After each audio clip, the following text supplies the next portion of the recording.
الغافلين اللهم صل على محمد وآل محمد.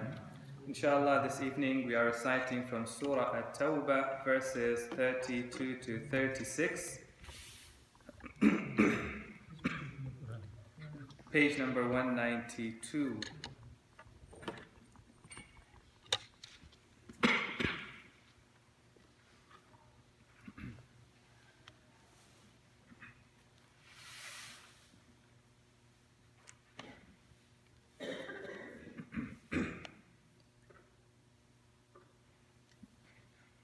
أعوذ بالله من الشيطان الرجيم. بسم الله الرحمن الرحيم. يريدون أن يطفئوا نور الله بأفواههم ويأبى الله إلا أن يتم نوره ولو كره الكافرون. هو الذي أرسل رسوله بالهدى ودين الحق ليظهره على الدين كله ولو كره المشركون.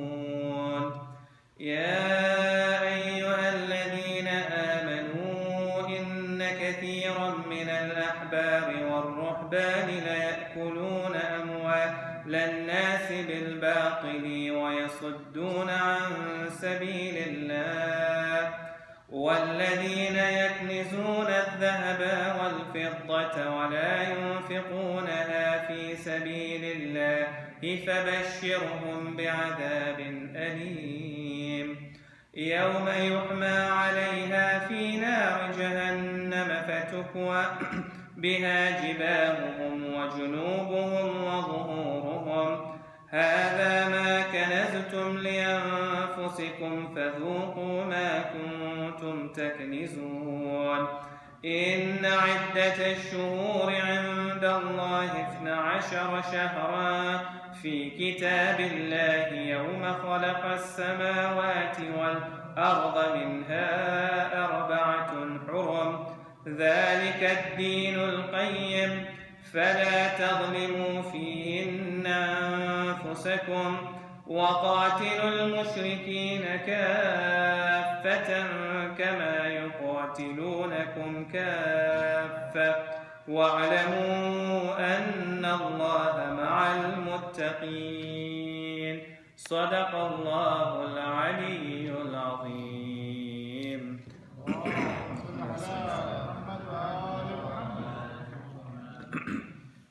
So we're continuing the discussions about the Muslim interaction with the Ahlul Kitab. And by this time in Islamic history, some of the tribes of the Ahlul Kitab were giving a very difficult time to the Muslims. They would question the prophethood of the Holy Prophet. They would say there are no signs of his prophethood in our books.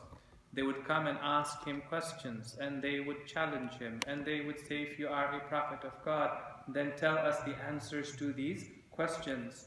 In fact, the Qur'an describes and says that some of them would come and enter Islam and spend the whole day with the Muslims, and then at the end of the day they would turn back to their old religion and say, we didn't find anything special within the faith. Of course, they had planned to do that from before. And they were trying this relationship when the Prophet of Allah came to Medina and started off as a relationship of fraternity. In fact, the Prophet of Allah would go and be part of their congregation sometimes. He would visit them when they were sick. He would be part of their burial ceremonies when somebody passed away. Slowly turned into a relationship of what would be described as animosity, seen in some of the battles that were fought later on. For example, the Battle of Ahzab and the Battle of Khaybar, where some of these tribes were involved against the Muslims. And especially as the Muslim community started to grow and the message of Islam started to grow, more and more they got concerned and they wanted to stifle the message of Islam. And Muslims were concerned as well, because these were people who were well established, and these were people who were known as scholars. And they had a book, and the book that the Prophet was talking about as well, the Torah and the Injil. And so Muslims were concerned. So Allah subhanahu wa ta'ala revealed the first verse that we recited today to allay the concerns of the Muslims. And Allah says, يُرِيدُونَ أَن يُطْفِئُوا نُورَ اللَّهِ بِأَفْوَاهِهِمْ. They wish to do itfa. Itfa in the Arabic language means to extinguish. When somebody wants to extinguish a fire, for example, itfa'un nar, extinguishing the fire. Or if somebody wants to extinguish a light, itfa'un nur, to extinguish the light. Now, normally when you have a candle, how do you extinguish it? You blow it out with your mouth, right? Now imagine you have a huge fire and somebody stood there and started to blow at it with his mouth. Like let's say a whole building is burning down and they're standing there near the building and just blowing at it. What would you say? I'd say that's pointless. That is not going to help. It's not going to do anything at all. Allah subhanahu wa ta'ala says, well, they are trying to blow out the light of Allah subhanahu wa ta'ala. It is pointless. It is not going to help them at all. يُرِيدُونَ أَن يُطْفِئُوا. They wish to extinguish the nur of Allah subhanahu wa ta'ala, the light of Islam, the message of the Holy Prophet, بِأَفْوَاهِهِمْ, with their mouth. وَيَأْبَى اللَّهُ إِلَّا أَن يُتِمَّ نُورَهُ وَلَوْ كَرِهَ الْكَافِرُونَ. And God is insistent, severely insistent. He will have it as no other way, that He will complete His light. The message will spread, even if some people do not like that to happen. It's a very important message for us as well. Sometimes when we look, and we've talked about it over and over again, at the industry of Islamophobia, the experts who are involved in that industry, the millions of dollars that are being poured in there, we get concerned as well, because we say we're a minority with limited finances. They are people who are well established with a lot of finances, and God says, don't look at it that way. Look at it, that despite all of their numbers, they're trying to blow out the light of Allah subhanahu wa ta'ala. They will never be successful at doing that. So God is insistent that His light is going to spread. Question, where is the certainty coming from? And where is the conviction coming from? In the next verse, God says, لِيُظْهِرَهُ عَلَى الدِّينِ كُلِّهِ. God is going to make sure that He manifests His religion and spreads it over all the other religions. So a question comes to your mind. How is God going to do that? Fire and brimstone coming down? God is going to wipe out the enemies?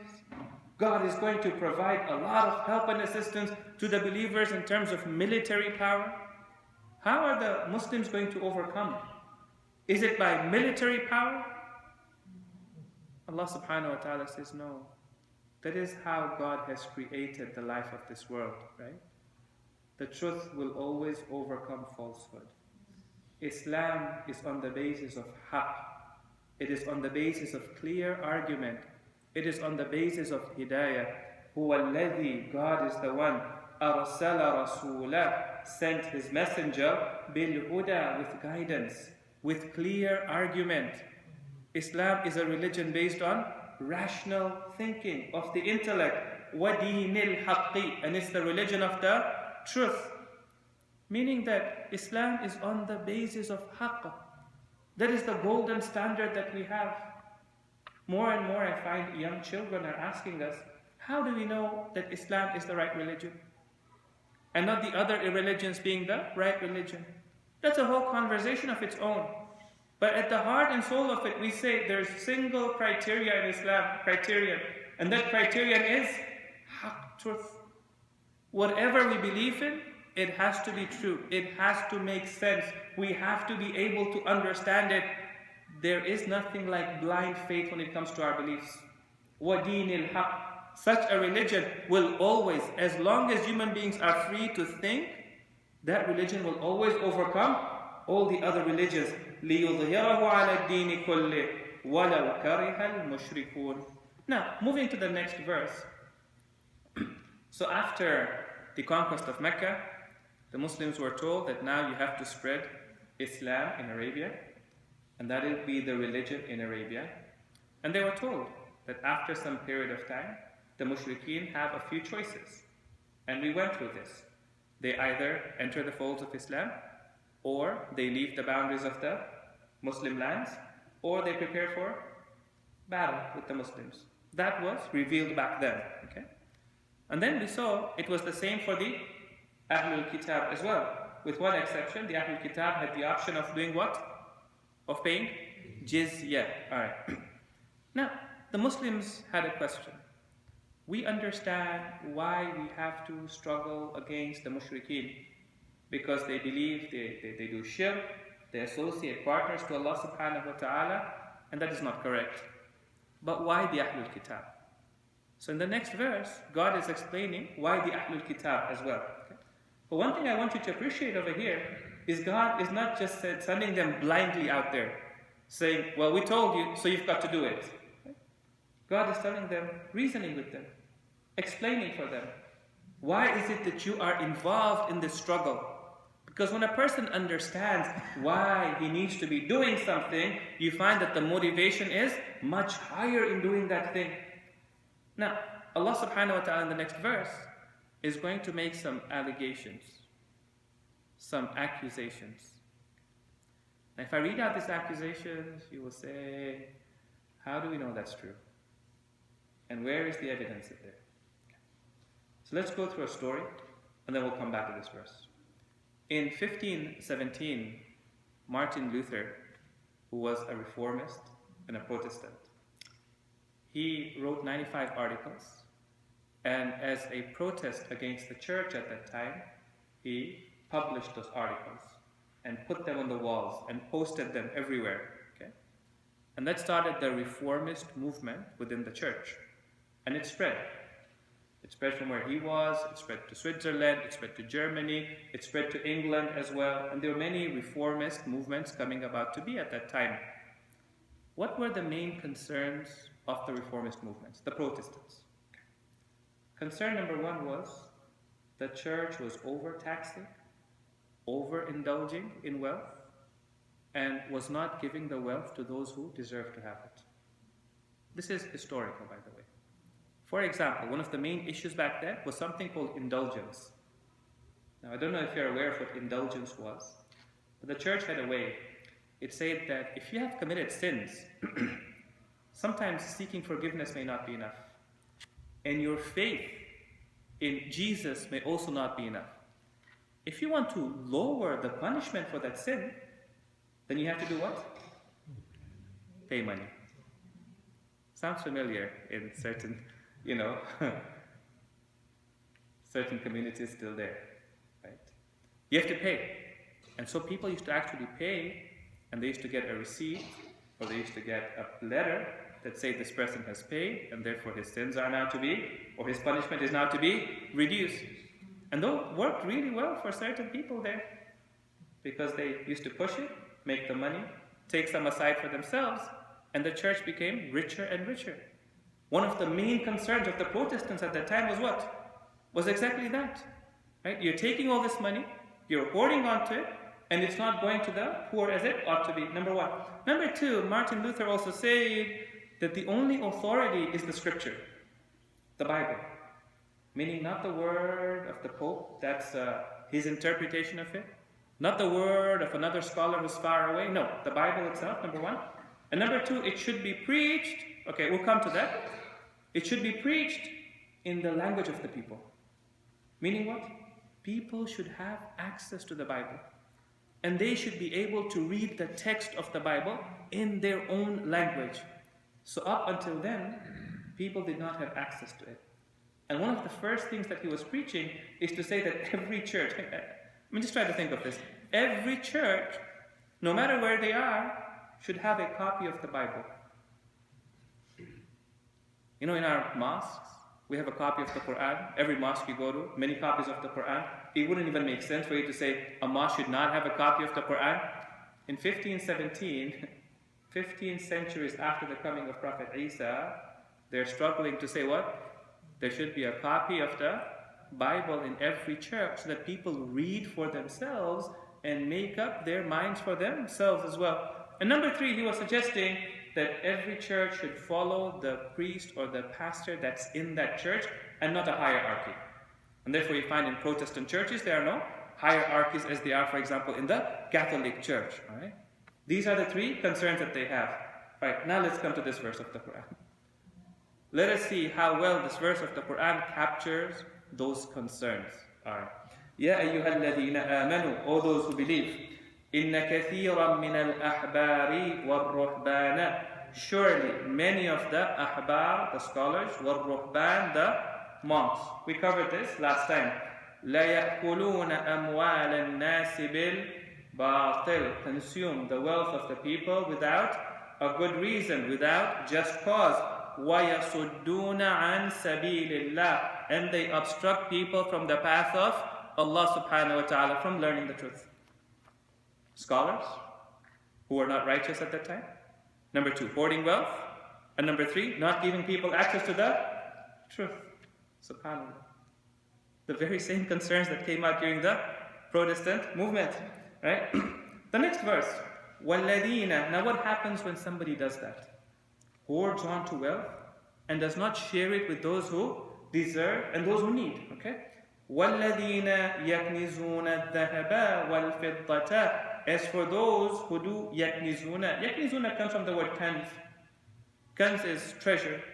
But kanz also means one, to amass something and then to hide it and not to share it. Okay? That's what a treasure is, right? You add to it, you hide it, you don't share it. وَالَّذِينَ يَكْنِزُونَ الذَّهَبَ. What is dhahab? Gold. I was reading the Tafseer, it was very interesting. They say one of the reasons that some people have given as to why gold is called dhahab, because the Arabic people used to believe it goes away very fast. Right? وَالْفِضَّةِ. And silver. And they also had a reasoning for fidda as well. وَلَا يُنْفِقُونَهَا فِي سَبِيلِ اللَّهِ. And they do not spend it in the way of Allah subhanahu wa ta'ala. فَبَشِّرْهُمْ بِعَذَابٍ أَلِيمٍ. Then let them know of a very painful punishment. Now, this second part of the verse, it's not just talking about people of the Ahlul Kitab. It's not just talking about their leaders and their spiritual leaders. It's talking about everybody. And how do we know that? Because when the segment begins, Allah doesn't say, الَّذِينَ يَكْنِزُونَ. You know who they are? They are people who amass wealth. No. And those who amass wealth, whoever they are.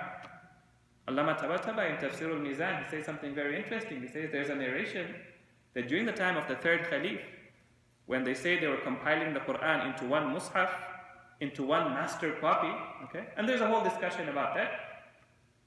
Allama Tabatabai narrates a hadith where he says that the person at that time wanted to take out that wow. Meaning what? Meaning it's only talking about those people. It's not talking about anybody in the Ummah of the Holy Prophet. And therefore you find that Abu Dhar al-Ghifari, when he went to Sham, one of the verses that he would recite day and night that gave such a hard time to Muawiyah, that because of him doing that, Muawiyah told the third Caliph that you've sent me this person, he's a headache for me, you take him back, I don't want him. Was this verse of the Qur'an. And let those who amass wealth, gold and silver, and do not spend it in the way of Allah subhanahu wa ta'ala, then inform them of a painful punishment. Well, we've all laughed and smiled because it was talking about people in history, but this verse also is equally applicable in this day and age as well. Right? So my question to you then is, as a Muslim, am I allowed to have savings or not? And if I have savings, then isn't it وَالَّذِينَ يَكْنِزُونَ الذَّهَبَ وَالْفِضَّةَ وَلَا يُنْفِقُونَهَا فِي سَبِيلِ اللَّهِ. People are suffering around the world, and we're not spending it in the way of Allah subhanahu wa ta'ala. فَبَشِّرْهُمْ بِعَذَابٍ أَلِيمٍ. Yeah? No more savings accounts anymore. Saving how much? Right. So there's a discussion in the Tafseer, which I'm not going to go into detail about it, but what counts as kanz, where a person now becomes responsible and may have the punishment of God. I just want to share with you a hadith over here. This hadith, I believe, is from the first Imam, Amirul Mu'mineen, alayhi afdalu salati wa salam.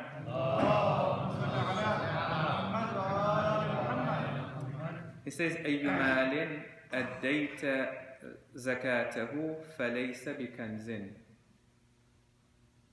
Subhanallah. You do what is wajib, you stay away from that which is haram, you have fulfilled your obligations. Every wealth on which you have paid your religious duties, you've paid the zakat, if that's applicable, you've paid the khums, if that's applicable, you've made another, you've paid that away, zakatul mal, zakatul fitra, you've paid that. Once you've paid that, it doesn't count as kanz.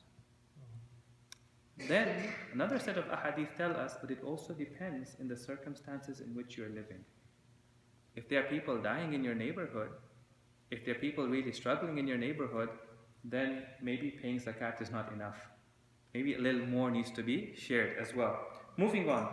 يَوْمَ يُحْمَى عَلَيْهَا فِي نَارِ جَهَنَّمَ. Now sometimes God gets very descriptive in the Qur'an.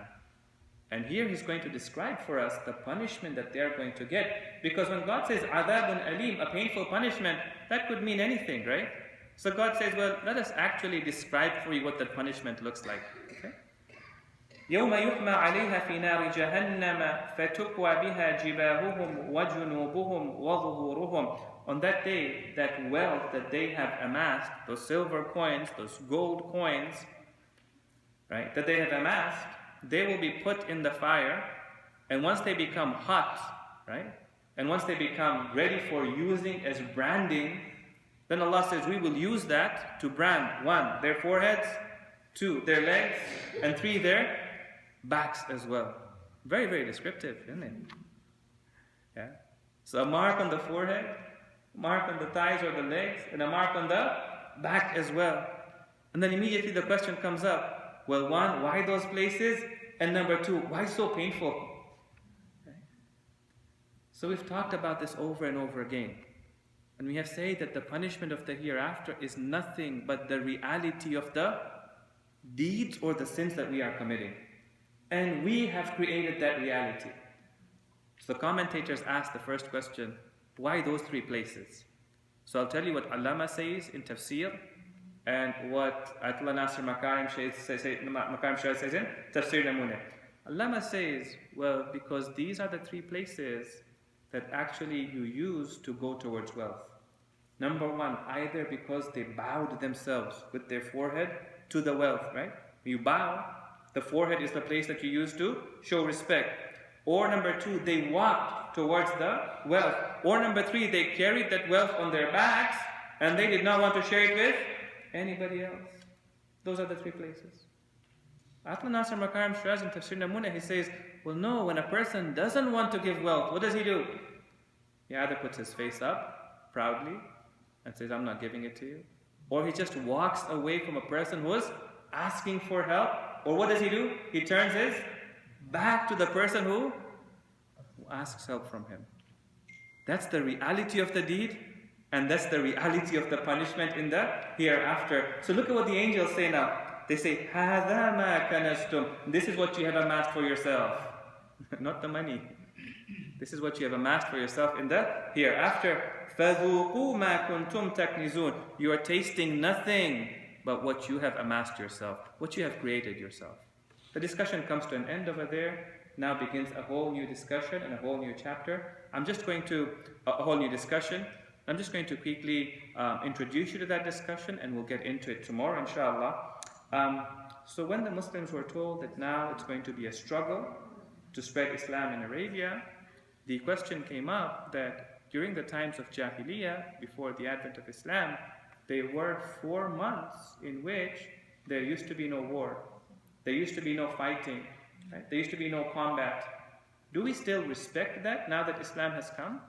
Or do we say, no, that's a period of Jahiliyyah and let's just go and do whatever now we want to do? So Allah subhanahu wa ta'ala lays down some foundations over here. First He says that surely the number of months according to Allah subhanahu wa ta'ala are 12. Right?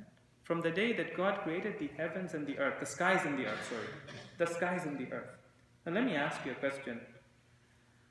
Today we've decided there are 30 or 31 days in a month, and we picked 30 and we picked 31 or whatever it was for particular months. We made it to 365 and we said it worked out to 12 months. Maybe we say there are 60 days in a month. It works out to how many? To 6 months. Right? It seems arbitrary. Why is God saying that it's no, that's how it is? Like it's